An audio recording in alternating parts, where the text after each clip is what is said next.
Yo, what's up guys, it's Talon. So today we're going to be going over an Echo gameplay from my Road to Sovereign solo queue. So first off with the draft, the reason that I draft Echo here, first off, they have a very squishy comp. So when I notice that they have a very squishy comp, Echo is going to be really good because he's really good at one-shotting any type of squishy champion. Second, we had an AD jungle, so of course I'm going to want to lock in an AP champion. And then we already have a relatively aggressive comp. Champions like Pyke and Lee Sin, they really like going in, and so I want to be similarly aggressive. I want a champion who can get early lane prio and rotate well with these good roaming champions, these champions who want to make good early plays. And so that's essentially why we lock in the Echo. Now, obviously, you see we have a Seraphine top lane, and so I'm planning pretty heavily to not play around Seraphine and to really play for my bottom lane, most likely in this game. The main focus of this gameplay that I want to have with you guys is roaming. Echo, of all of the 4 champions of my mid lane champion pool of Kassadin, Corki, Orianna, and Echo, he is by far the best roaming champion. He has insane wave clear, and you're going to see me do this exact trick level 1, which if you're in an easy matchup like a Kayle, you can do this level 1, where you walk up, first ability the wave as soon as it's coming, even if you take a little bit of damage, then you wait for your first ability to come up again, immediately first ability it, and then go and invade the blue buff. So you're going to watch me do this exact thing. And basically, because the Kayle blocked my first ability, it didn't go all the way, so it took a little longer to clear than normal. But we still end up going and getting value out of that. And so then we go and we see him, and we want to make sure to ignite him before he uses his smite on the blue buff, so that we get the anti-heal. Unfortunately, he does barely heal, but we get his flash, we get his smite out, and he's a little bit screwed over. But then I make a dumb mistake here where I keep fighting. I should have just gotten out right away. I tried trading way too hard. Don't really know why I did that. Then I flash here, and luckily, the result's fine, because you're going to see that even though I'm going to die and lose first blood to Talon, my Lee Sin's going to get 2 kills here. Or I think Kai'Sa gets 1, Lee Sin gets 1. And so the result is fine. Definitely a mistake by me to stay for too long, and obviously, you know, I messed up my flash, but in terms of the result, again, we're still fine with that. And the decision, again, the main thing you want to keep in mind that you can learn from this is that level 1, if you're into a really weak early game champion, instead of trying to fight them, you're not that strong level 1. Just hard wave clear and try to get level 2 as fast as possible. And then either go and try to invade like that by warding the blue buff. And if you see the enemy jungle, then go and invade. Or you can just try to trade really hard if you hit level 2 before the enemy and they give you an easy opportunity to trade on them. And then when you're into weak early game champions, you just want to be pushing really, really hard as Echo and constantly look for different roam angles. So again, notice how instead of trying to fight Echo, like my champion is not a solo kill champion. I'm not going to solo kill people in lane very often. So what I'm doing now is I'm roaming, and I'm getting vision to find where Talon is. I'm throwing my second ability to bring them the camp out, and then I'm just messing with him. I'm pretty much just making his clear take longer. Like that's all I'm doing. Notice how it's already 2 minutes into the game. Normally, a champion's going to be done with a full clear by 2 minutes, but the Talon is not, because we keep messing with him and making his game really hard. And so that's just kind of the kind of thing to keep in mind is you constantly have prio, you constantly get an advantage against these weak early game champions like Kayle, or really into most laners, even into relatively strong early game laners. You can do the same thing as Echo, get this prio because of how good your wave clear is, and then just constantly rotate. And so we just keep looking for these different angles. I throw my second ability so that I can make sure I get the shield if I walk up for the wave clear so that I don't take as much damage. No, I didn't actually get the shield because I didn't need it, but like just using that second ability shield to kind of make sure you get prio and constantly just clearing the wave, and then finding recall angles if you need them. In this case, we end up trying to go for the fight. Our Lee Sin gets a bit of a weird kick, but we don't really end up getting the kill on Talon, but we blow his ultimate, and again, we're just constantly having this pressure. Like notice how Kayle hasn't ever really been on the map, hasn't really done much in terms of helping their team out. Whereas I've constantly been having pressure on the map. I'm messing with Talon, I'm rotating with my jungle, just having a lot of prio. And so that's really just the important thing to understand with Echo, is that's how you can kind of take advantage of the early game as Echo, and then you still scale really well. So you're getting all the gold from your wave because you're going to your wave as soon as it spawns and then rotating when the wave's not there. You're getting a bunch of gold, and then you're creating opportunities to get kills as well. Because in this game, for example, you're seeing I'm like, obviously it didn't go as insane. You know, we got 2 assists, we died once. It's nothing crazy, but I have a lot of games as Echo where I'll get like a bunch of kills early game. I had a game a couple days ago where I ended, like I was like 9-0 in like 7 minutes, and they just FF'd because it's like I was doing the same basic thing. I've had other games, you know, a lot of games where we snowball early. But basically what we're looking to do now that we've recalled for our mana boots, we have a good power spike, we're level 5, you know, so we have our ultimate and everything. I'm now looking to push the wave and then find a roam angle onto whatever angle looks nice. And for me, that's usually going to mean roaming around to my jungle, or to my duo lane and trying to make a play with them. Now here, because they're not really, my teammates aren't really looking for a play, I go back to my lane to make sure I push the wave before losing out on anything on that wave. And then now I'm just going to roam in a different wave. So again, notice how I'll push the wave when the wave comes, and then that gives me a timer to roam. But then when the wave comes back, I usually go back to the lane. I don't just like, spend a bunch of time in river doing nothing unless I see a really easy angle for a kill. So again, we see their jungle's not here. So we know we have the potential to make a play. Our Lee Sin in this case is helping us hit the tower really quickly or get the wave really quickly so we can get plates. And then we use the fact that we have the lane pushed again to now rotate towards the bottom lane if we want. Now in this case, they end up kind of pressuring us. But you can see how even once I run away, since the wave still hasn't quite reached and I see that the enemy are very low, I end up going to the roam. And so that's another thing I want to talk about when deciding whether or not to roam. So normally you want to push the wave, then roam. There's going to be some cases where you can see how the wave is already here, and yet I still decide to roam here. Now, what's the reasoning for me wanting to roam? Well, the first one is there's a stacked wave under the tower. So when there's a stacked wave, that means that it's going to tank the initial turret shot, so it's easier to dive. The second, Rakan is really, really low, and I have a Pyke. So that means the Pyke's probably going to be able to ult them if I get them slightly lower. It's going to be really easy to kill them. And then if we do crash the wave under their tower, or kill them while they're under their tower, they lose all these minions. And so even if I lose some of these minions in this lane here, because they will lose these minions as well, and the wave is already under their turret, I can immediately attack the turret, take plates out of it, and so basically there's a lot of benefit I can get from it. Additionally, I know their mid laner and jungler are not there. I see their jungle recall, and their mid laner was just in mid, so I know he's not going to be there. So I know that it's a very easy rotation to make, and my laners are higher health. So because the wave is in a good spot to dive, the enemy are low health, I know the location of the rest of the enemy, I'm able to, in this case, get a very nice angle to look for a dive, which is exactly what we do. And then we get an easy double kill pretty much for free. Didn't even have to do much work for it. All we had to do was use our ultimate. And again, that's largely because we had the wave there. And all we really lose to this Kayle is like a plate or two. And luckily, my jungle actually makes a good play of covering that lane. A lot of junglers wouldn't do that. So shout out to my jungle for actually covering that. Blowing the exhaust and the flash of the Kayle. Very good by him. But even if my jungle didn't make a good play like that, I'd still be far, far ahead of the Kayle because of those early kills. And so this is how you're going to be creating those advantages in these types of lanes with Echo. Very rarely are you going to go for solo kills. As I said, if you get level 2 before the enemy, then you can try to, fight them really hard if you're level 2 and they're level 1, but it's going to be pretty rare that you're going to do that. And then here, notice how I'm covering the lane because of the fact that I see them dropping the Herald. And so this is another thing you can do very frequently, and I'm going to go back to kind of explain this as well, is after you've pushed the lane, if you don't have an aggressive play to make, you can make a defensive roam. So a defensive roam in this case is covering the enemy from possibly diving and ganking my Seraphine, who is obviously a squishy range top laner with an assassin jungle ganking, right? And because I see the Herald dropping there, I'm kind of already aware of the fact that they might drop it. And so I immediately am roaming towards there because I know, again, there's no real way that I'm going to do anything bot lane. My Kai'Sa recalled. My Pyke is recalling, my team's on Dragon. There's nothing I can do to help, and they're not going to contest Dragon the enemy because their jungle's on the other side, as I just saw the Herald die, right? So, of course, my best play with my roam is to cover. So you can have defensive roams, you can have offensive roams. You just have to make sure that 95% of the time you're pushing your wave before you end up going for the roam, unless, of course, you see a really big benefit, such as the benefit I saw from that bottom lane dive earlier, because I knew it's very likely that I kill them since I know where the enemy are, I know where my teammates are, I see the health. I see where the wave is. I know I can get some of the turret after the wave, all those things, right? So that's the important thing to keep in mind, right? These are some of the factors we're looking at to roam. And again, Echo of all my champions is the one that I'm going to do the most roams with. Again, we see the exact same angle, basically, where once again, enemy are low, wave's in a good spot.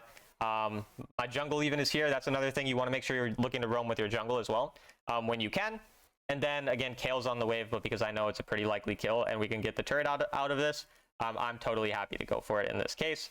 And we end up getting the kill out of it. And then again, we can easily get a lot of the turret, or our team can, so our team gets the turret. We end up going mid and not losing the turret, and again, getting that kill from it. So that's why it's kind of beneficial in this case for us to take those roams. And again, my champion's very good at roaming, and then here we nearly get the kill. We do blow Yone flash, so it's still pretty good overall.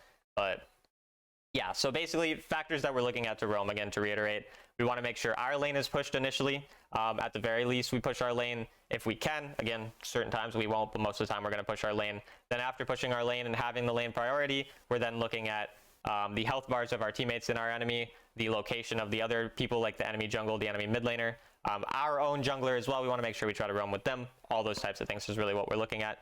And so here then we just go on the mid wave, make sure it's pushed. And because our team is now here, we can go cover bottom lane after. So notice how right out of base, since my teammates cover mid, I go and cover bottom lane. That's a really important thing to understand as well, is that especially as an assassin mid laner, you can protect other turrets, especially when your ADC, your support rotate towards the middle lane. So you don't always have to be in the mid lane, especially in the mid game. You know, past 5 minutes, if you see an angle to go onto a side lane, 100% try to go to that side lane and then follow the same order of operations that I was talking about with roaming in mid lane, but from side lane. So notice how because I pushed out the side lane here, I now have an angle to roam before the next bottom lane wave comes. And so the same way that I would push my mid wave and then rotate, I'm also pushing the bottom lane wave and then rotating. So it's the exact same thing here. I try to find an angle to see if, you know, I can kill anyone, because obviously I'm not going to jump into 3 people straight away. I throw my second ability there. Rakan shows up, but doesn't really do much to me. And then now, because I pushed again the bottom lane wave out, I'm just going and protecting the mid wave. So the other thing is too, you don't always have to have your roam get you a kill. Sometimes your roam can just be covering a wave. Since I've already pushed the bottom lane wave, I don't need to go there until the enemy respawn, and so I can now be back on the mid lane wave, making sure I'm protecting that so that we don't lose the mid lane turret. So it's also about, you know, covering the different waves. Your roam doesn't always have to result in necessarily a kill. And then here we get a nice little ultimate.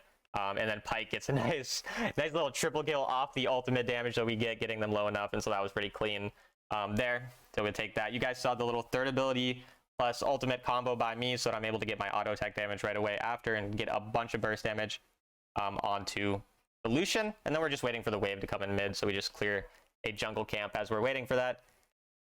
Pretty straightforward stuff there, but that's really kind of how we've been able to snowball a lot of Echo games in general, is through this kind of roaming, this understanding of roaming, which again, reiterating, because again, we're kind of having each of these videos focus on a specific aspect of gameplay, whether it is champion related or, you know, some specific aspect of gameplay. In this case, again, really largely roaming. And so when it comes to roaming, again, the main factors we're looking at is our wave pushed, where are our teammates, where are our enemies, what are the health bars like, what spells do they have, how easy are they to gank, and how good is our laner's gank setup as well. So for example, ganking a Pyke, I'm really happy to gank a Pyke because he can hook someone, he can stun them, he can do a lot.